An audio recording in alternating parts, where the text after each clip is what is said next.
Tout le monde va bien? Ouais. Oui. Vachement. Ça va, les questions sont pas Je sais trop pas si dures, je ça suis marche. content. Ok, c'était la première, elle était gratuite. Quelle heure est-il? Check. Là, là, là. La question numéro 1, ça va être pourquoi vulgarisez-vous? Et si on peut allumer le micro de Ginger, sans quoi elle va encore nous traiter de machiste. Qui veulent pas la laisser. C'est bon? Non? Si? Ça marche. Ok. Pourquoi est-ce que vous vulgarisez? Quel est votre objectif? Parce que c'est comme ça. Parce que c'est comme ça. Voilà. Pour l'argent? Est-ce que ça marche? Non. Pourquoi tu continues à vulgariser? J'espère. Aversion à la Est-ce que j'ai perte. 20 c'est un- minutes c'est pour, un- c'est pour un- développer cette question. Pardon? On a 2 heures pour développer cette question. Non, mais chacun 60 secondes. 60 secondes. Oh là. Bon, vas-y, commence. Après aussi la question c'est est-ce que depuis qu'on a commencé cette activité ou si l'élément déclencheur c'était la volonté de vulgariser ou c'était quelque chose d'autre et de fait on a fait vulgariser. Quand j'ai lancé par exemple ma chaîne, enfin j'ai commencé à faire des vidéos, à aucun moment je me suis dit, je me suis levé un matin en disant oh, il faut absolument que je vulgarise aujourd'hui. C'est vraiment pour moi c'était juste la pulsion de parler cinéma et au bout d'un moment la manière dont on parle de quelque chose juste parce que ça nous passionne, parce qu'on a envie de communiquer autour et la transmission se fait de fait au fil des échanges et des discussions et la manière dont on en parle ça a tellement trait à notre personnalité, ce qu'on a développé au fil des ans que c'est comme si on disait à quelqu'un tiens c'est intéressant cette manière dont tu tiens ce stylo, il fait oui bah, ah bon, et voilà c'est un peu le même délire, c'est juste qu'au fil des vidéos et du travail sur les vidéos, je me suis rendu compte que de fait, il y avait des concepts que je devais manier qui n'étaient pas forcément appréhendables par la plupart des gens qui me regardaient. Tout simplement parce qu'on a tous un rythme différent dans l'acquisition des informations ou enfin voilà. Et de fait, je devais les rendre accessibles. Donc c'était juste un processus naturel que, pour reprendre un tic verbal très répandu aujourd'hui, c'était très organique. J'aime beaucoup ce mot, c'est très, très utilisé. Surtout en musique d'ailleurs, non? Tu trouves pas? Oui, c'est Voilà. fou. D'ailleurs, ça ne veut pas dire grand-chose au fond. C'est vrai. Et donc voilà, c'est juste que la vulgarisation était un aspect incontournable de ce que je faisais, je pense de tout ce qu'on fait ici, mais c'était pas forcément un processus conscient, c'est juste quelque chose qui est naturellement intégré à l'exercice.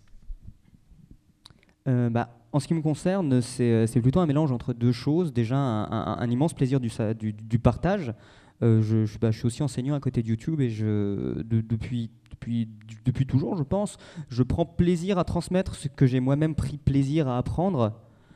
C'est quelque chose que j'aime beaucoup. Et puis en ce qui concerne YouTube, que ce soit pour la tranche en biais comme pour le set barré, je me suis aussi mis à faire de la vulgarisation dans ces domaines-là parce que je sentais plus ou moins qu'il y avait un manque à combler. Qu'il s'agisse de l'analyse musicale comme de la zététique, c'était deux choses que je ne trouvais pas sur YouTube. Et du coup, j'ai plus ou moins eu envie de faire ce que j'aurais voulu trouver moi-même. Dans la zététique, il y a aussi une volonté de faire changer l'esprit des gens, non? Ah oui, et du coup, ça c'est par YouTube. D'ailleurs, on fait pas de la zététique que sur YouTube. On a aussi des conférences à côté. Mandax écrit un livre aussi. Et il y a plein d'autres trucs. Oui, moi je fais ça parce que je suis passionné par les créationnistes, qui sont des gens intelligents, qui sont des gens normaux, et qui sont des gens qui croient des absurdités. Il n'est pas ironique quand il dit qu'il les considère vraiment, comme normaux. voilà. Et voilà. Donc c'est des gens normaux qui sur tout autre sujet peuvent être parfaitement logiques, ils comprennent ce que c'est qu'un argument, mais quand il s'agit de leur truc à eux, et c'est valable pour les féministes extrémistes, c'est valable pour les véganes extrémistes, c'est valable pour les écologistes extrémistes et pour les nationalistes extrémistes. Tu vas te faire taper par 100% des personnes sur la scène. Je ne pense pas qu'on ait des extrémistes sur la scène. Je sais où tu habites. Tu vas quand même te faire taper à la sortie. Et je dors chez Ginger ce soir, pour vous dire. A priori, je sais pas. Donc, On va dissiper un malaise là. Notre silence n'est pas une affirmation. Non, mais enfin, sinon, Par contre, je suis extrêmement attentif. S'il te plaît, docteur. Et je sais plus ce que... donc c'est passionnant, ces gens qui sont normalement intelligents, mais qui croient des absurdités. Et dans différents domaines, ça a des conséquences. Et à un moment donné, je me suis dit, bon, je veux comprendre pourquoi ils croient ça. Et en découvrant des choses comme les biais cognitifs, dont on vous parle un peu sur la chaîne, je me suis dit, mais c'est passionnant. Et moi, j'ignorais ça. Et ça m'aide à comprendre pourquoi les gens croient des trucs débiles. Et en leur expliquant pourquoi ils croient des trucs débiles, peut-être qu'eux, après, peuvent tout seuls faire la démarche, dire, bon, je m'arrête 2 secondes, pourquoi je crois ce que je crois. Et oui, alors, in fine, on veut faire un changement social, un peu comme tout le monde ici, nous sommes tous des révolutionnaires, mais plutôt par le questionnement. Voilà, dans ce qui me concerne. Est-ce que ça marche? Je ne sais pas encore. Achetez mes livres quand ils sortiront, on vous dira. C'est plutôt un travail de longue haleine, ce type de choses-là.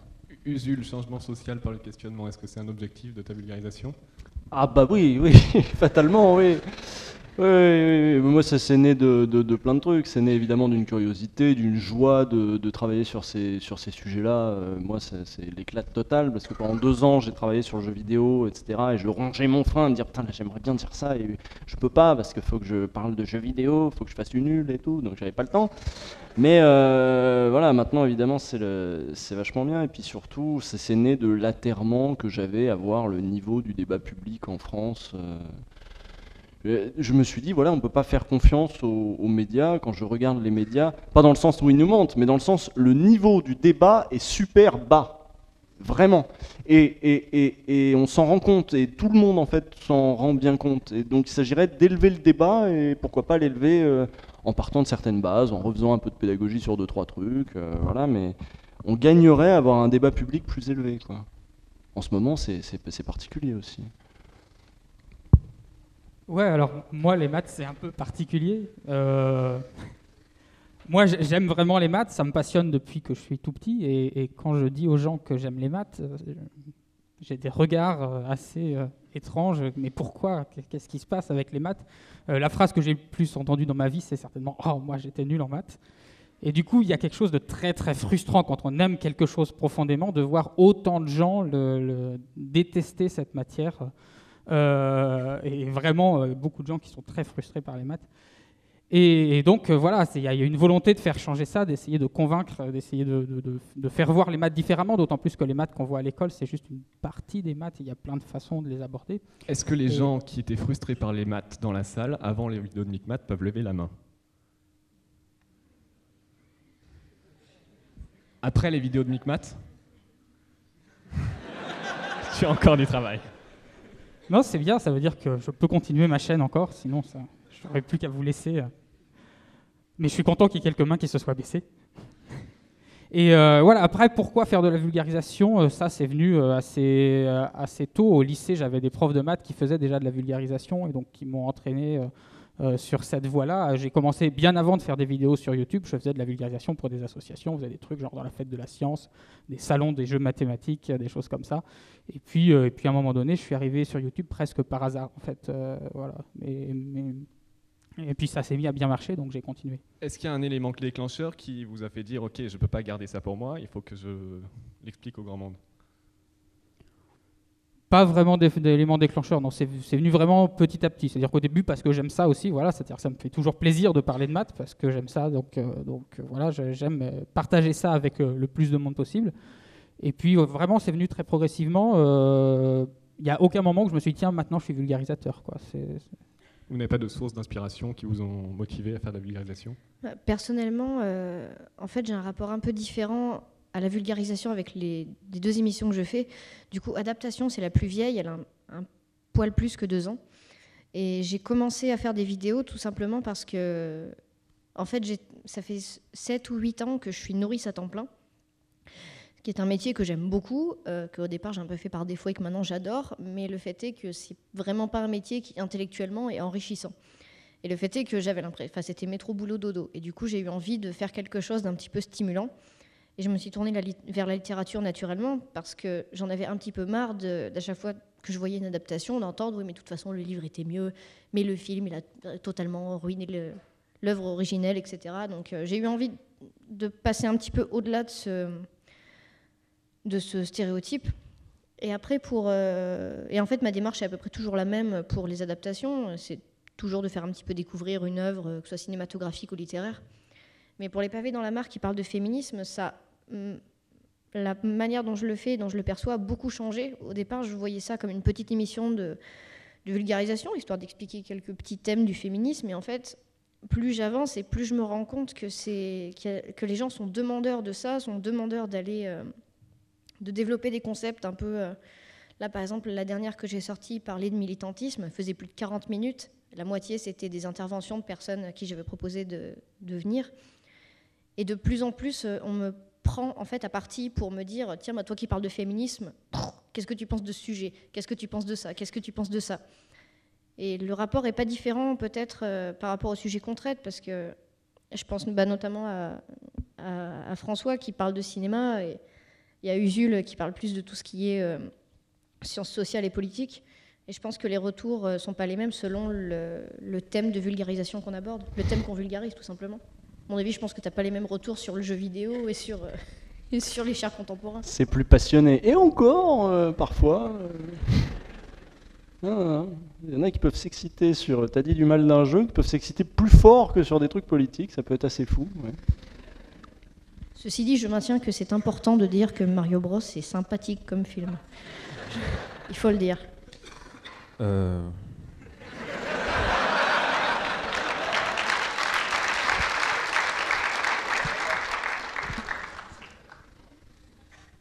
Sur l'élément déclencheur, c'est ça? Oui.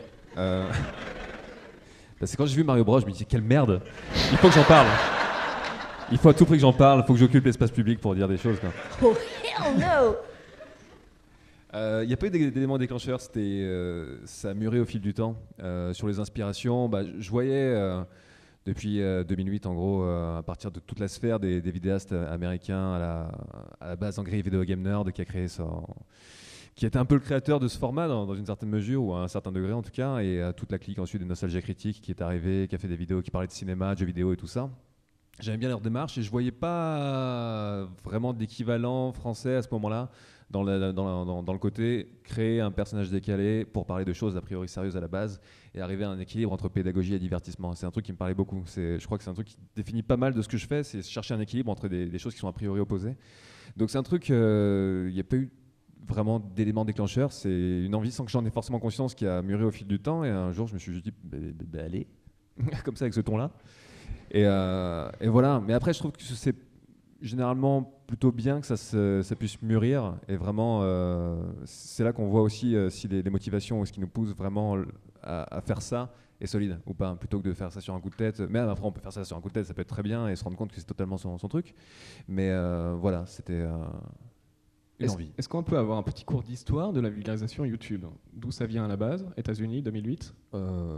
Après, je sais pas. Avant, il y a le Angry Video Game Nerd qui a commencé à faire ses vidéos sur le jeu vidéo avec son personnage de mec super vénère. Je crois qu'il a commencé en 2006, si je dis pas de conneries. Ah, c'est vieux, je crois qu'il a même commencé avant, je crois. C'est le dinosaure avant chez YouTube, Dinosaure, je crois quoi. que le gars, c'était avant YouTube même. Ah ouais, avant Internet, je crois, il commençait. Déjà, il faisait des trucs. Bon, après, Il faisait ses reviews sur VHS. Ouais, c'est Ouais. vieux. C'était un vrai. bon, après, il y a Marcus qui faisait le level 1, mais ça, on entre dans l'ancêtre du let's play. Mais sur la vulgarisation, ouais, il y a eu ça. Donc à la base, la vulgarisation YouTube, qui aujourd'hui est scientifique, sciences sociales, etc., société, Ouais. provient du jeu vidéo. Il y a Après, tout je un sais pas, il y a courant aux plein de- États-Unis. Ouais, il y a vraiment tout un courant aux États-Unis. C'est là depuis 5, 6 ans, 7 ans. Il y a même des départements de fac aux États-Unis où ils ont leur petit club vidéo, où ils font des vidéos parce qu'ils considèrent que ça fait. Voilà, après, on se questionne, c'est quoi le rôle du chercheur? Est-ce que des fois, c'est pas aussi de faire le pont entre la société civile, le savoir là où on le produit et le savoir là où on pourrait le recevoir et où on en est coupé si on passe par les filtres de vulgarisation habituels. Eux, ils se disent, nous, on va le faire nous-mêmes sur YouTube. Et c'est des vrais scientifiques, du coup, qui vulgarisent vraiment leur production et des trucs comme ça. C'est né. Et c'est sur les campus et parfois financé par les facs, quoi, qui considèrent que c'est leur mission aussi. Et puis, il y a des gens qui font ça chacun de leur côté, mais qui faisaient ça aux États-Unis depuis très très longtemps. Hein. Même sur les mathématiques, tu dois connaître Vsauce, c'est super vieux. Ça a commencé quand, Vsauce? Je sais pas quand ça a commencé, mais oui, ça date de quelques années, bien avant en tout cas les vidéos françaises. Après, quand je parlais Angry Video Game Nerd, il fait pas du tout de vulgarisation, mais c'était plus dans l'idée de populariser un format dont la vulgarisation s'est ensuite emparée dans une certaine mesure. Mais quant à savoir qui a commencé exactement, faut voir. Quelqu'un peut vérifier Vsauce dans le public discrètement sur son smartphone pendant que sur la Wikipédia. Fact-checking, please. Pour le déclic, alors c'est lui qui m'a forcé, mais moi c'était parce que j'étais en train d'écrire un bouquin sur les créationnistes et pourquoi ils croient les trucs, et à force de le seriner avec la zététique, avec toutes ces questions de pensée critique qui l'intéressaient, hein, mais à un moment donné, je vais laisser parler du coup, il va vous expliquer pourquoi on est passé sur YouTube. Vlad, ta passe. C'est super embarrassant ce qui est en train de se passer parce que ce qui m'a motivé à faire de la vulgarisation sur YouTube, voilà, bon, François a cité Angry Video Game Nerd, en ce qui me concerne, c'est à cause de lui. Du coup, il est là, alors ça fait. Je donne un petit peu l'impression de faire de la lèche, mais je suis désolé, hein, factuellement c'est ce qui s'est passé. Mais tant mieux, c'est un truc. Je peux le toucher.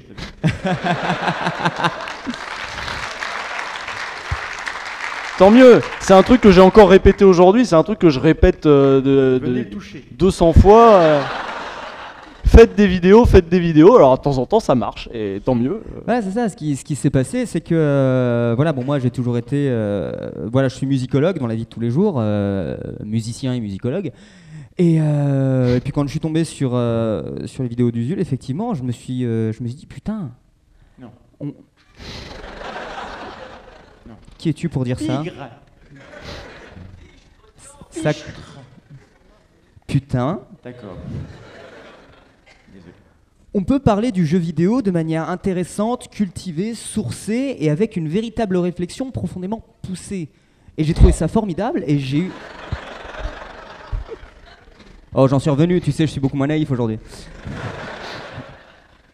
Et j'ai eu envie d'appliquer ça à mon propre domaine, à savoir la musicologie et l'analyse musicale, pour pouvoir vulgariser, populariser bon, déjà l'analyse musicale en tant que telle, en tant que discipline, parce que tout le monde ne sait pas forcément comment s'analyse la musique et tout ce qu'il en est au niveau de la formation musicale, du solfège, tout ça. Et j'ai eu envie de montrer que la musique de jeux vidéo, c'était pas juste une petite musique de divertissement sans intérêt, et que c'était une musique véritablement bien composée, une musique qui était faite par des artistes qui mériteraient d'avoir leur place dans les opéras et d'être joués par les plus grands orchestres.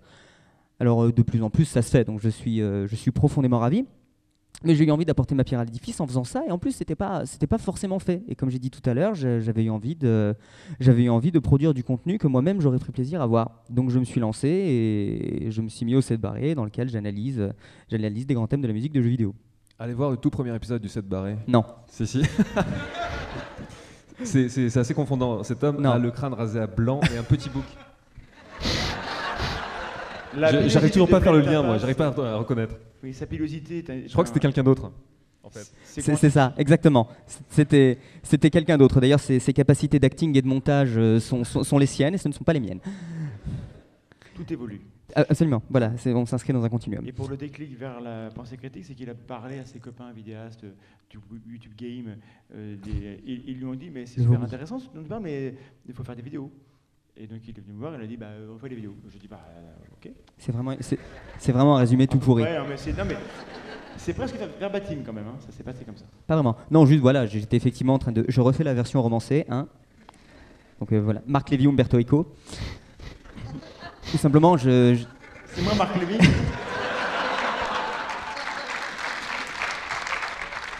Mais comment je te juge? Non, sans les lunettes, t'as un petit côté Raphaël Enthoven aussi. Tu peux le... Je ne t'aime plus du tout. C'est plus du tout toi qui m'as donné envie de faire des... On ne fera aucun commentaire. C'est pourtant vrai que Dorian est 10 fois mieux. Alors je propose catch. J'avais demandé qu'on mette des chaises pliables sur scène pour qu'on puisse se taper dessus, mais ça n'a pas été fait visiblement. Elle ne se plie pas. Attends, je vais tester un truc. Je suis pas d'accord. Ça marche. Non, alors no offense. Hein. Non, oui, ce qui s'est passé effectivement, c'est que je discutais avec d'autres youtubeurs qui étaient aussi dans la vulgarisation. Donc leur premier réflexe, et c'est un réflexe positif, et ça rejoint plus ou moins ce que disait Usul tout à l'heure, leur premier réflexe, c'est de se dire, alors ça, on n'en parle pas, il faut que ce soit vulgarisé pour les gens. Utilise donc YouTube, ce média populaire, pour parler aux personnes, pour parler aux gens, aller là où les personnes sont. Et je me suis dit, putain, mais encore une fois, putain, mais je sais, c'est symptomatique, c'est langagier. Donc, Rombière, me suis-je dit. Je n'y avais jamais songé. J'aurais dû y penser, cela aurait dû traverser mes circuits neuronaux. Tu vois, je me suis corrigé. Et à partir de là, je suis allé voir Mandax pour faire ça, parce que c'est un sujet qu'il maîtrisait mieux que moi, qu'il maîtrise sans doute toujours mieux que moi actuellement. Et là, je fais de la lèche à tout le monde aujourd'hui. Non, mais c'est bien, on s'aime tous et c'est beau. Voilà. Merci pour la question. Ok. Et on s'est retrouvé là-dedans. Usul, tu parlais tout à l'heure de légitimité qui n'avait plus vraiment le même sens aujourd'hui. Oui. Quel est votre background et en quoi est-ce que vous êtes légitime pour parler de vos sujets? Moi, je suis pas légitime. Je suis reconnu comme légitime à un moment parce que j'ai réussi à faire croire que je l'étais. Mais c'est une supercherie, la légitimité. Si tout le monde cesse de croire que je suis légitime, je le suis plus. Donc, mais de la même manière que si tout le monde cesse de croire qu'à partir du moment où on a un diplôme, un tel, on est compétent, ça marchera plus et on n'embauchera plus les gens qui ont tel diplôme. C'est une croyance collective, qu'à un moment on cristallise ou pas, quoi. Et bah, ça a été du boulot, hein, j'ai ramé, mais j'ai réussi à cristalliser un semblant de croyance voilà, sur le fait que je pouvais être compétent sur les sujets sur lesquels j'avais envie de m'exprimer, mais c'est pas évident. Quelque part, c'est presque une légitimité encore plus difficile à acquérir, celle dont on se réclame, ou pas, parce qu'elle passe pas du tout par les institutions traditionnelles de construction de légitimité. Les imaginaires ont été structurés depuis tellement longtemps par ces institutions que c'est tout ce dont tu parlais tout à l'heure sur déjà les conflits générationnels et les conflits entre médias et tout ce qui relève d'une institution qui existait, ouais. Bien sûr. Parce que les institutions cristallisent ces trucs-là en disant pour de bon, là maintenant un diplôme ça vaut ça, mais les institutions évoluent, une institution peut perdre tout crédit du jour au lendemain. Et donc du coup le diplôme qui vient de cette institution ne vaudra plus rien. Et inversement. Les écoles d'ostéopathie, les 3 quarts ont fermé parce que c'était n'importe quoi. Et celles qui restent, bon, on ne sait pas encore. D'accord. Par exemple, là, ouais, c'est un bon exemple, c'est un super exemple. Ils pratiquent, parce qu'ils ont le diplôme, ils l'ont eu, mais on ne peut pas leur retirer le diplôme. L'école, elle a disparu.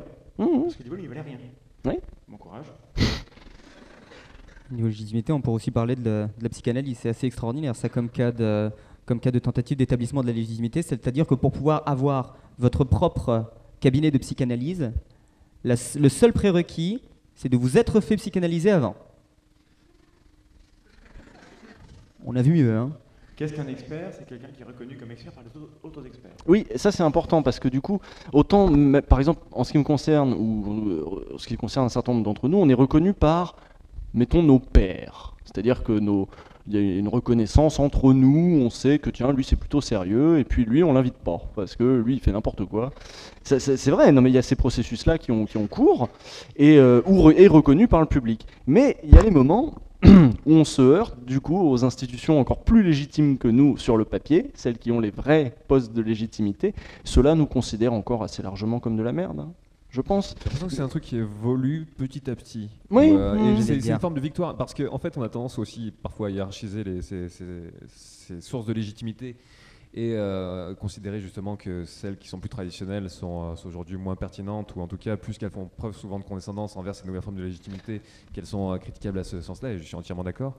Mais n'empêche que quand parfois ça nous arrive de recevoir un message, ou par exemple dans mon cas un prof de cinéma me dit « Putain, ça fait plaisir ce que tu fais », ça fait plaisir, quoi. Et ça va plus vite chez les profs que chez les médias, je trouve.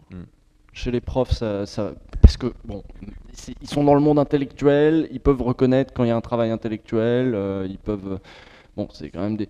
Alors que les médias, ils sont justement dans le monde, dans le lieu de la croyance absolue. Les médias, c'est le lieu de la croyance, de la superstition aussi, et de la croyance collective absolue. Donc eux, tant que le vent n'aura pas tourné, ils tourneront pas. Mais le vent commence à tourner, heureusement, donc certains tournent. Après, la différence, c'est peut-être aussi que dans on va dire, les personnes qui ont été légitimes longtemps, c'est-à-dire que par exemple, pour parler de cinéma, ces personnes-là parlaient de cinéma parce qu'elles avaient fait des études de cinéma et donc elles avaient une certaine légitimité. C'est complètement remis en question par YouTube, déjà par le biais des commentaires. À savoir que immédiatement après avoir regardé une de nos vidéos, il y a une personne qui peut dire non, là t'as dit de la merde, là t'as dit n'importe quoi, là c'est inexact, etc. Du coup, immédiatement, il y a un rapport au public et à l'immédiateté qui fait qu'on peut être rapidement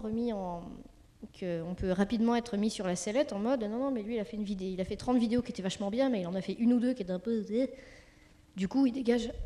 Mais après que tu parles de la légitimité, du fait de se faire contacter par des gens, on va dire officiels, le mois dernier notamment, j'ai été à ma grande surprise contactée par le ministère de la Culture qui voulaient qui m'ont invité sur Paris dans 3 semaines pour voir des manuscrits médiévaux et parler de vulgarisation littéraire. Je pourrais pas y aller parce que mes patrons ils veulent pas me donner ma journée. Je suis triste. Un message pour le patron de Ginger. C'est intolérable.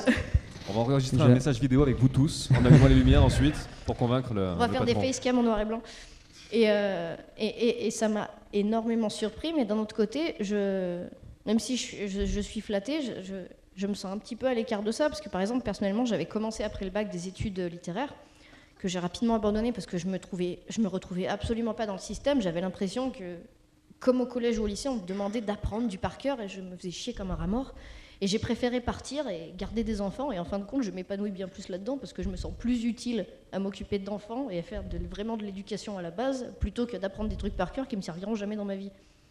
Mais le fait est que les connaissances que, peut-être pas toi, parce que c'est vrai que tu as fait des études de cinéma, mais les connaissances qu'on a à peu près tous, je pense, sur nos domaines, c'est pas forcément des connaissances qu'on a eues de manière scolaire et classique. C'est des connaissances qu'on a eues, comme tu parlais tout à l'heure, en tant qu'autodidacte. Et du coup, la question de la légitimité, personnellement, elle me paraît un petit peu abstraite parce qu'en fin de compte, on est toujours illégitime aux yeux de quelqu'un et on est toujours légitime aux yeux d'autres. Après, j'ai pas fait d'études de cinéma pour ma part. J'ai fait études de sociaux Sociaux. notamment, et où j'ai parlé de cinéma, mais c'était pas d'études de cinéma, donc je suis aussi illégitime que toi. T'inquiète pas. C'est bien, c'est bien. Moi, j'aimerais bien revenir sur deux choses. Déjà, la notion d'expert médiatique, parce que c'est vrai que c'est super intéressant. Il faut bien se rendre compte que toutes les personnes qu'on voit à la télé et qui sont présentées comme des experts ne sont pas forcément des experts au sens de l'expertise comme on la reconnaît. Voilà, comme on l'a dit plus tôt, un expert, c'est avant tout une personne qui est reconnue par les autres experts, parce qu'elle a fait la preuve de son expertise en publiant, en ayant un travail de recherche particulièrement pertinent ou en ayant montré qu'il est extrêmement savant dans ce domaine-là. Donc les autres experts l'ont validé. Un expert qu'on voit à la télévision, bien souvent déjà, il faut se rendre compte que c'est toujours les mêmes qui reviennent, tout simplement parce qu'à partir du moment où un expert ou une personne étiquetée, une personne étiquetée expert, c'est le mot que je cherchais, à partir du moment où une personne étiquetée expert est passée à la télévision, cette personne-là va être rappelée dans les autres émissions qui vont vouloir utiliser ça. Je veux dire, un tel arrive et se présente comme un expert en, que sais-je, archéologie. Voilà, il arrive, peut-être même que c'est bel et bien un expert là-dedans. En archéologie médiévale, il est invité dans une émission. On a besoin d'un autre expert pour de l'archéologie mésopotamienne, par exemple. Cette autre émission, vu que ce mec est dans le circuit et qu'il est dans les agendas, va être appelée. Sauf que l'archéologie médiévale et l'archéologie mésopotamienne, c'est pas du tout le même sujet. Et un véritable expert en archéologie médiévale honnête ne va jamais intervenir sur le sujet de l'archéologie mésopotamienne. Sauf que tout le monde n'est pas honnête. Et on n'a pas vraiment de moyens dans les médias de vérifier l'expertise de quelqu'un. Il n'y a pas la même transparence que dans, par exemple, le milieu universitaire ou le milieu de la recherche. Où là, c'est beaucoup plus facile de retrouver... Et puis il y a la notion de bon client qui trie tout un certain nombre de gens qui Absolument. seraient tout à fait compétents, mais incapables de faire une phrase hyper claire de 30 secondes avec des termes chocs que tout le monde puisse comprendre tout de suite. La mauvaise vulgarisation, si vous voulez. Si vous voyez un expert d'un domaine intervenir partout sur plein de sujets, méfiez-vous Oui, et changez de chaîne. Voilà.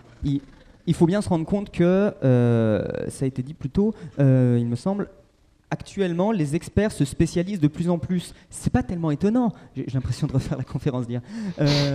On a la connaissance qu'on a actuellement, elle est d'une vasteté colossale par rapport à celle qu'on avait il y a 1000 ans. Alors effectivement, il y a 1000 ans, c'était... Vastitude, j'aurais dit non. Vastitude, vasteté. Pardon, je vais soliloquer de mon côté. Ouais. Il y a 1000 ans, c'était possible d'avoir une expertise dans plusieurs sujets parce que la dose de connaissances qu'on avait était bien moins colossale que celle qu'on a aujourd'hui. Maintenant, pour vraiment être expert dans un domaine, il faut sacrément l'étudier parce que la quantité de travail, la quantité de littérature qui existe, elle est océanique. Et du coup, effectivement, quand on commence à voir une personne qui prétend pouvoir parler de plein de domaines, déjà c'est suspect. C'est extrêmement suspect. Sans compter le fait qu'il y a aussi pas mal de mythes à débunker qui sont totalement ancrés.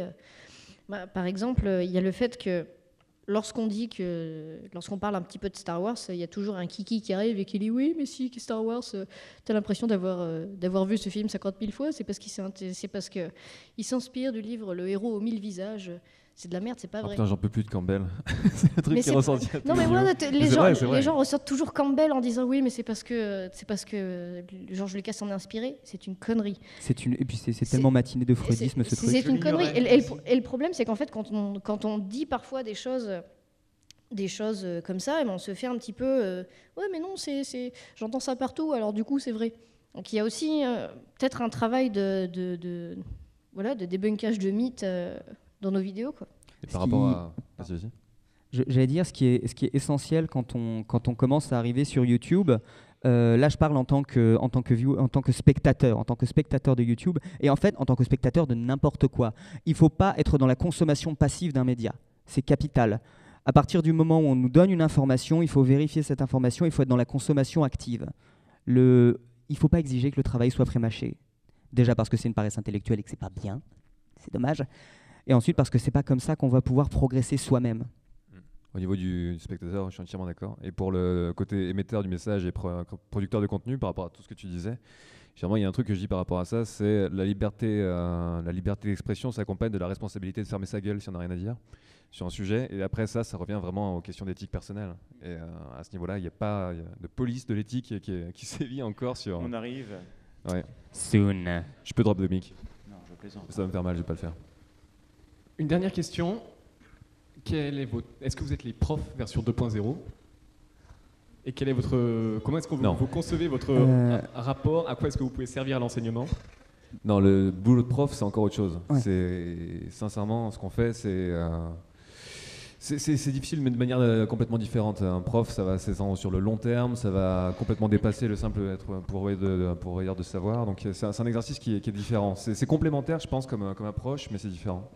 Mon opinion sur la question, c'est que nous ne sommes pas des professeurs parce que l'emploi de professeur s'inscrit dans une dynamique d'échange. Il y a une dynamique d'échange et de dialogue. Par contre, je pense que nous sommes producteurs de sources. Je ne pense pas qu'il y ait de différence notable entre un article, entre un article dans un journal quelconque ou même quelle que soit la qualité du journal et une vidéo. On peut être une source au même titre qu'un article. Mais dire qu'on est professeur, non. Il n'y a pas suffisamment la notion de dialogue. J'aime penser qu'on est pourvoyeur d'envie. Aussi, ouais. Vu qu'il y a pas mal, on reçoit pas mal quand même de messages de gens qui peuvent aussi, je sais pas, dans le milieu scolaire ou je sais pas, collégiens, lycéens, qui peuvent nous considérer justement faire l'amalgame avec le travail de professeur en disant ah t'es plus intéressant que mon professeur. Oui, mais c'est plus facile d'être plus intéressant. Je vois pas ta gueule tous les lundis matins à 8h. C'est pas le même boulot, quoi. Exactement, ouais, exactement. Mais c'est pour ça que c'est complémentaire. Et si on est relais de source, relais d'envie, d'une étincelle, de je sais pas, motiver quelqu'un à s'intéresser parce qu'on a rendu pendant quelques minutes un sujet un peu plus sexy, entre guillemets, c'est déjà pas mal. Mais je pense quand même que le travail qu'on fait sur Internet peut totalement s'intégrer aussi quand même à un travail en classe, notamment dans le principe des classes inversées qui me semble très bien. Il y a pas mal de profs qui montrent ou qui demandent à leurs élèves d'aller voir des choses sur Internet, de se renseigner à l'avance sur un sujet. Et justement, ça permet aussi d'allumer une étincelle, de donner l'envie. Parce que peut-être aussi le problème qu'il peut y avoir dans le système scolaire tel qu'il était bâti avant, c'est que finalement, on ne tenait pas compte des questions que pouvaient avoir les étudiants, les jeunes. On arrivait avec un cours et puis voilà, le prof avait le cours tout fait. Et aujourd'hui, que vous soyez d'accord ou pas, quel que soit ce que vous avez envie d'apprendre, c'est pas ce que vous avez envie d'apprendre qu'on va voir, c'est ce que j'ai décidé qu'on allait tous apprendre ensemble. Et le fait d'avoir des vidéos sur Internet aussi, et le fait d'avoir de la culture sur Internet, ça fait que les jeunes peuvent à l'avance se renseigner sur un sujet, avoir des questions, être curieux, et que la classe peut plus se transformer en un échange justement où ils vont pouvoir poser leurs questions au prof et où ils vont pouvoir, le prof va plus peut-être aussi se mettre à improviser dans ce genre de cas de figure où vraiment... Moi, c'est quelque chose qui me plaît aussi beaucoup parce que je fais aussi des fois des choses dans des classes où j'arrive dans une classe et j'essaye d'improviser en fonction des questions que peuvent avoir les élèves. Et c'est vraiment quelque chose d'intéressant et qui aussi, disons, favorise l'apprentissage et après, ça permet d'approfondir plus des sujets. On peut vraiment faire du vrai enseignement derrière à partir de cette étincelle qui peut arriver et à partir de la curiosité propre des jeunes qui auront vu des choses sur Internet. Moi, c'était un de mes fantasmes d'être prof quand j'étais plus jeune. Je me disais, c'est un des plus beaux métiers du monde, t'enseignes, voilà. Bon, maintenant, j'ai des potes qui sont profs, qui m'ont raconté, c'est moins marrant que ce que je pensais. Ils ont chié un max, ils ont un programme, ils ont l'éducation nationale sur le dos avec ses priorités, ils ont des classes chargées, ils en chient, quoi, ils ont chié un max. Donc non, on n'est pas des profs, on a une liberté, on jouit d'une autonomie hallucinante, on est un petit à côté, à la limite on peut faire un support pédagogique pour des profs. Moi, j'ai vu il n'y a pas longtemps, on m'a tweeté la photo de regarde Jules, ma prof d'éco elle nous a diffusé le salaire à vie, la vidéo sur le salaire à vie, et on en a parlé après, quoi. Bah, c'est vachement bien ça. Donc on peut faire auxiliaire, mais respect énorme pour le travail des professeurs dont on est loin de partager la peine. Je reçois des tweets aussi comme ça, des fois, où je vois des photos, et les élèves m'envoient des photos du fond de classe, et on est en train de te regarder, là. Alors du coup, je suis au courant que je suis en train d'expliquer le théorème de Thalès à Strasbourg, où on a entendu en temps direct. Ça m'est arrivé aussi, c'est rigolo. Après, la différence, c'est peut-être aussi que, effectivement, déjà, la première chose, c'est que nous choisissons nos sujets. C'est-à-dire qu'étant donné qu'on n'a pas de programme imposé, si demain j'ai envie de faire une vidéo sur la pêche à la mouche, personne ne me dira rien, je fais ce que je veux. Mais au-delà de ça, il y a le fait que les adaptations de livres qui parlent de pêche à la mouche, ça existe peut-être. Un pavé dans la pêche à la mouche. Par contre, si tu fais vraiment juste une vidéo qui s'appelle La pêche à la mouche, je pense qu'il y a des gens qui diront des choses. Certainement. Ouais. Il y a aussi le fait que, au-delà du fait qu'on choisit nos sujets, sur YouTube, il y a peut-être nos vidéos relèvent peut-être plus de l'anecdotique que du savoir complet. C'est-à-dire que quand par exemple un professeur utilise une anecdote en classe, c'est histoire de rendre le cours un petit peu plus intéressant, mais on peut nous-mêmes faire des vidéos en parlant juste d'anecdotes, de points qui nous intéressent, de points qu'on peut plus développer, tandis que dans le schéma scolaire, on est obligé de s'intéresser obligatoirement à des trucs qui nous passent 15 km au-dessus de la tête. Donc non seulement on a beaucoup plus de liberté de création, mais on a aussi la liberté de dire ça fait un peu partie du domaine, mais ça m'intéresse pas, du coup on va pas en parler. Je pense vraiment pas qu'on puisse se substituer aux professeurs. Je pense vraiment pas qu'on soit les professeurs. Éventuellement, on peut être une manière d'aborder un sujet peut-être un petit peu différemment, d'apprendre des anecdotes sur un sujet qu'on étudie en classe et qui nous passionnait pas forcément, et du coup on va se poser des questions, faire ah oui j'avais pas vu ça comme ça, machin. Mais je vois plus ça comme éventuellement un complément sympathique, mais on pourra jamais se substituer au professeur, je pense. J'étais prof de SVT pendant 1 mois et demi, avant de fuir en courant, parce que c'est très dur comme métier. Donc on n'est ni prof, ni expert, et j'espère que tout le monde ici s'est dit pourquoi est-ce qu'il a une blouse blanche ? Il faut se poser la question. Elle est là pour que vous vous posiez la question pourquoi la blouse blanche est là. Et qu'est-ce qui... Je vous le dirai pas. Voilà, c'est l'image de Danemark. Donc on n'est ni expert ni prof, et l'idée des sources est importante. Et par exemple, nous, on intervient dans la vidéothèque d'Alexandrie. On a des gens qui parlent de sujets vastes et variés, et on se pose la question de qui est légitime pour en parler, comment on fait pour partager ça. Enfin, c'est très compliqué et c'est très spécifique au travail sur YouTube. Justement, on n'est ni prof ni expert. Comment on se situe dans l'écosystème de la connaissance pour partager. Donc c'est plus du partage, plus de l'envie, dont je partage votre avis. Voilà. Est-ce que vous pensez à la retraite? Non. Est-ce qu'on touche une retraite? Comment améliorer ce système de partage et comment ça va évoluer? Juste un mot on oblige les gens à partager. J'ai un mot là-dessus, parce que c'est mon dada. J'aimerais que les youtubeurs de différents domaines soient capables de se critiquer les uns les autres, y compris en public, de manière constructive, sans que les fans disent « Ah là là, il y a du clash ». Il n'y a pas de clash. On discute, on est entre adultes ou pas d'ailleurs, et on est capable de dire « Là, tu as dit ça, pourquoi tu dis ça? Pourquoi tu penses ça ?» Et peut-être que la personne a des bonnes raisons qui ne me convainquent pas, mais qui sont valables quand même.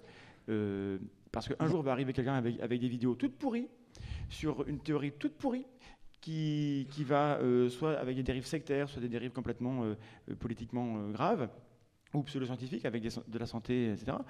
Et on ne pourra rien lui dire si on n'a pas, nous, pris l'habitude d'avoir une culture de la critique. Donc, s'il vous plaît, critiquez-vous les uns les autres. Aimez-vous les uns, mais critiquez-vous les uns les autres. Il y a un truc qui est en train de se mettre en place dernièrement, notamment à Vidéosciences, le collectif Vidéosciences. Je crois que c'est les premiers, plus ou moins, sans doute pas les premiers, mais en tout cas, c'est les premiers que je connais. On a commencé à mettre en place une politique de peer viewing et de peer reading, c'est-à-dire qu'à chaque fois qu'on va tourner une vidéo, on envoie les textes aux autres vidéastes, qui donc sont, pour la plupart des experts de domaine, qui sont extrêmement différents et extrêmement variés. Et du coup, ils peuvent faire des retours critiques, dire « Ah, ça, soit c'est carrément faux, soit je ne l'aurais pas vraiment dit comme ça, ça, peut-être que tu pourrais plus le formuler comme ça. » Et du coup, on essaye en amont, avant même le tournage de la vidéo, de ne pas rester tout seul dans nos grottes et de se confronter à la critique. C'est extrêmement important d'accepter le fait que se confronter à la critique, ça ne remet pas en cause nos propres qualités. Je veux dire, des personnes qui publient dans des journaux de qualité internationale, des scientifiques de renommée, systématiquement, ils se relisent entre eux.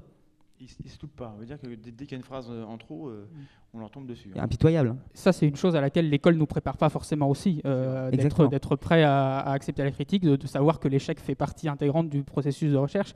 Et quand on va dans des labos de recherche, je parle par exemple des mathématiciens parce que c'est ce que je connais le mieux, mais les mathématiciens n'arrêtent pas de se critiquer entre eux, de se critiquer, mais justement au sens positif, c'est-à-dire qu'à un moment donné, ils se mettent devant un tableau, ils écrivent une équation, non, ton équation elle est fausse, ah oui, je remplace le terme, non, elle est toujours fausse, etc. Et je veux dire, c'est à force de dire 50 conneries les unes après les autres qu'on finit par arriver sur un truc vrai. Et il faut savoir aborder ce processus aussi de création d'idées nouvelles par l'erreur, sans y mettre trop d'orgueil et sans être... si dès qu'on va dire c'est faux, on se bloque et on se dit ah non mais c'est une remise en question de moi-même, dire parce que il me dit que j'ai dit quelque chose de faux, je le prends pour moi-même et il me dit que je suis quelqu'un de mauvais ou il me dit que je suis quelqu'un qui vaut pas le coup d'essayer de rechercher sur ce problème-là. Si on se bloque déjà là, eh bien on risque pas d'avancer. Et je pense aussi que ce processus... on pourrait s'inspirer, je pense, de ces processus qu'on trouve dans les labos de recherche, où vraiment, à un moment donné, quand on y arrive, on peut avoir un peu d'orgueil au début vis-à-vis de ça, et puis au bout d'un moment, ça finit par disparaître, parce qu'on est tellement tout le temps en train de se dire ouais, non, là tu t'es trompé, que ça devient un processus totalement normal. Mais ça devrait être intégré, je pense, dès tout petit. D'autant plus qu'on pourrait supposer que le milieu des youtubeurs est un milieu dans lequel il y a énormément d'ego, etc. C'est vrai. D'ego EGO ou EGAUX d'ego, mais chez les... Non, des EGO. Mais je sais que dans le monde scientifique, c'est pareil. Dans le monde universitaire aussi, il y a des monstres d'ego, et ils se bouffent, c'est terrible. Mais oui, il y a autre chose à laquelle l'école ne nous prépare pas, l'école française particulièrement, c'est à la collaboration les uns avec les autres. Oui. C'est en 40. Non, mais non. Mais non. C'est à la collaboration les uns avec les autres, mais je pense que voilà, ce sont quand même des activités qui sont assez nouvelles et que des structures commencent à se former. Tu parlais tout à l'heure, ou même la bibliothèque d'Alexandrie, la vidéothèque d'Alexandrie, ou des trucs comme des collectifs qui se structurent un peu. Je pense que ça, c'est aussi l'avenir des collectifs plus structurés, mais en même temps souples, qui s'autogèrent. Je sais pas comment on va faire, je sais pas. Mais on ne sait pas comment ça va évoluer. Non. Il y a plein de questions, et c'est en cours. Mais l'atomisation absolue n'est pas forcément une bonne chose, ça c'est sûr. Donc vous avez raison et moi je suis très atomisé et je sais que c'est un truc. Je suis en demande aussi de plus de plus travailler avec les autres aussi, comme je l'ai fait pendant un temps. J'ai travaillé un moment dans un groupe, c'était pas mal, mais c'est pas évident. Mais c'est pas je veux des caméos. Il faut mettre en place des structures où on prenne en effet des habitudes on se relie les uns les autres, on se forme, ça aussi c'est super important. Il y a des gens qui m'écrivent pour me dire moi j'ai envie de faire des vidéos mais je sais pas trop, ou des gens qui m'envoient leurs premières vidéos et je suis gêné pour eux parce que il y a encore plein de trucs à apprendre quoi, et c'est pas dramatique parce que en fait quand on crée, on apprend, et on crée, on apprend. C'est ce que je disais tout à l'heure, le processus de partage, de vulgarisation, c'est aussi un processus dans lequel on se forme, et c'est normal que ce soit pas facile, et j'espère que je serai meilleur dans 5 ans qu'aujourd'hui, et que je suis meilleur aujourd'hui qu'il y a 5 ans. Donc, mais il faut justement qu'on accélère ça en se formant. Moi j'ai été sidéré de voir que YouTube a ouvert une espèce d'école, là, ils proposent des cours, des espèces de séminaires YouTube dans leurs locaux parisiens. Ils proposent des cours, des formations ? J'étais atterré quoi. J'étais atterré des intitulés des cours. Les intitulés c'était monétiser votre brand content, maximiser les abonnés de la chaîne entre 18h et 24h. Enfin, il y a eu un truc comme ça. Il y a eu un truc comme ça à Comic Con à Paris le mois dernier où en fait il y avait plusieurs vidéastes qui étaient invités. Je crois que c'était vidéaste Melty Buzz. Et il y avait l'un des intitulés de la conférence, c'était apprendre à faire des partenariats. C'était un truc comme ça. Oui, bien sûr. Et c'est ça que... Mais moi, ce dont j'ai peur, ce que je ne veux pas voir, c'est des jeunes qui se disent, pour être bon sur YouTube, c'est tout ça qu'il faut savoir. Le référencement, le machin, comment faire des bons caméos. Tu sais, c'est devenu un truc sur YouTube aussi. Il faut faire des caméos pour être référencé de manière informelle dans les vidéos des autres et tout. Et que voilà, ces manières de se mettre en avant, ces techniques qui sont proches des techniques marketing, de machin, prennent le pas complètement sur les techniques que je souhaite de collaboration, un peu plus sur un pied d'égalité, collectif, d'échange, de partenariat, de formation, et de formation à faire des bons trucs, et à faire des échanges, et pas de former à faire des trucs qui marchent. Bah après, c'est vraiment le genre de dérive, excuse-moi, qui est inévitable quand un milieu se structure aussi vite, parce qu'il évolue à une vitesse. Aujourd'hui, c'est devenu un métier, c'est en train d'entrer dans la mentalité.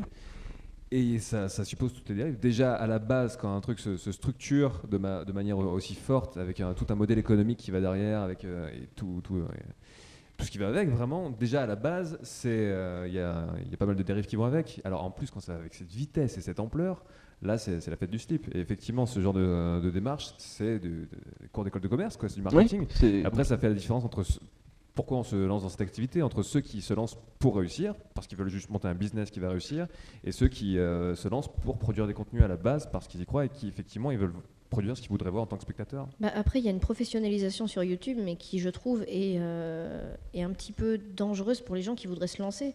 Parce que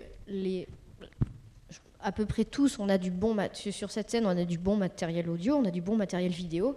Et le fait est qu'on l'a parce que pour la plupart, ça fait un petit moment qu'on fait des vidéos et qu'on a appris que, par exemple, le son était important, etc.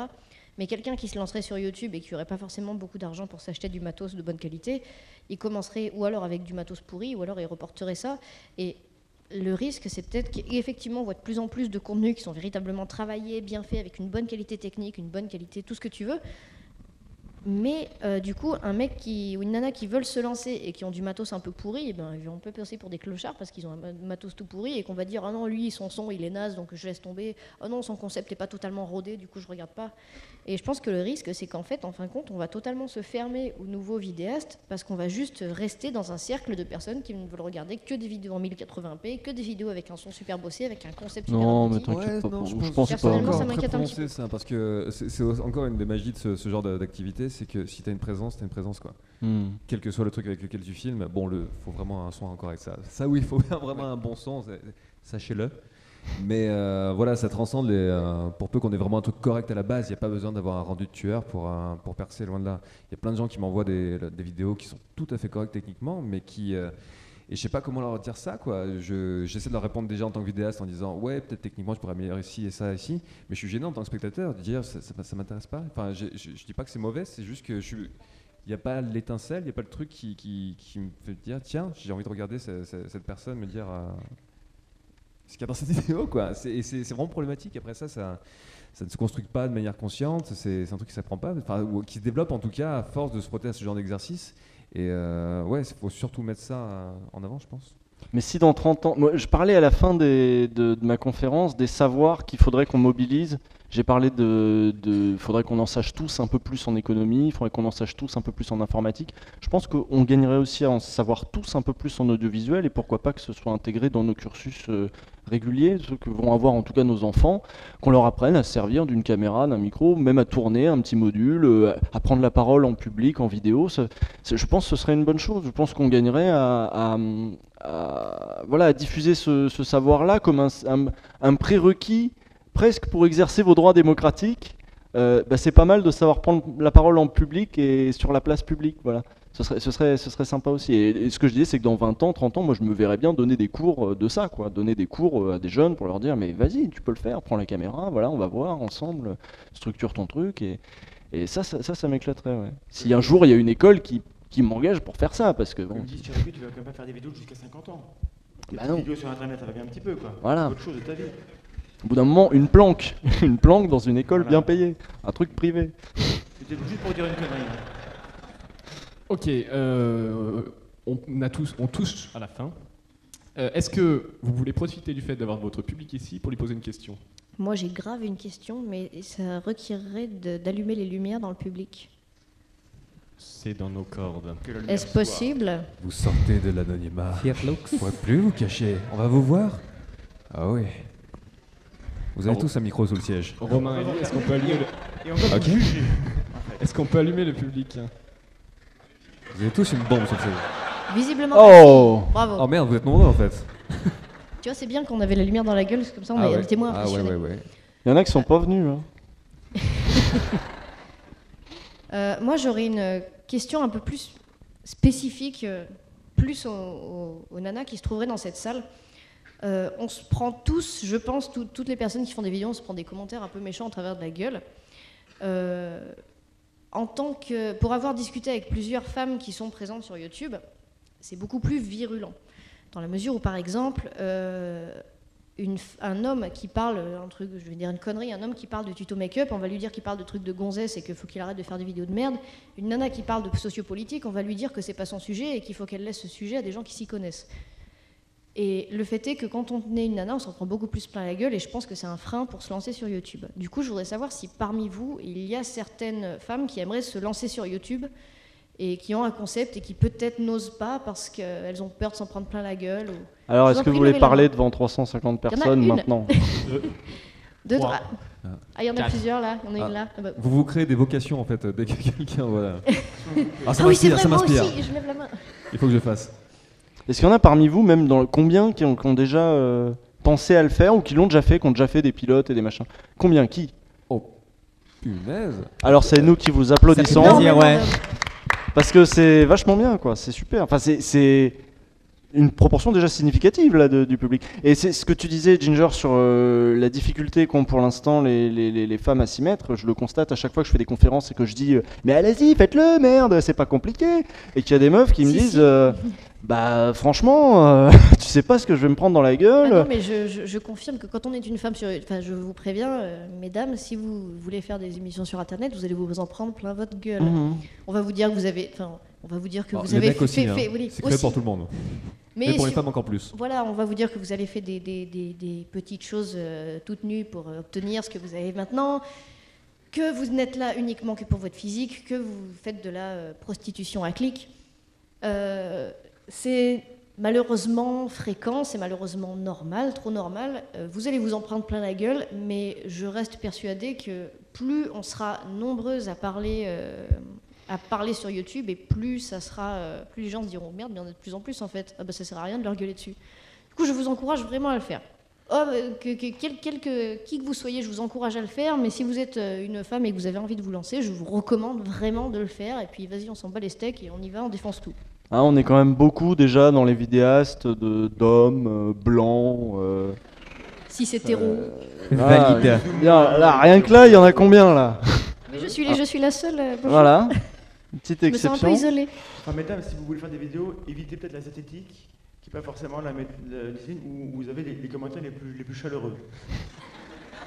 C'est sûr que ça peut énerver. Alors, si c'est des hommes en plus déjà énervés à la base et que vous êtes une femme, c'est sûr que ça peut être encore plus dur pour vous. Mais ceci dit, faites-le quand même, parce que merde. Putain. Faites-le quand même parce que merde. On termine donc sur cette note d'espoir. Faites des vidéos, lancez-vous. Oui. Merci. Merci.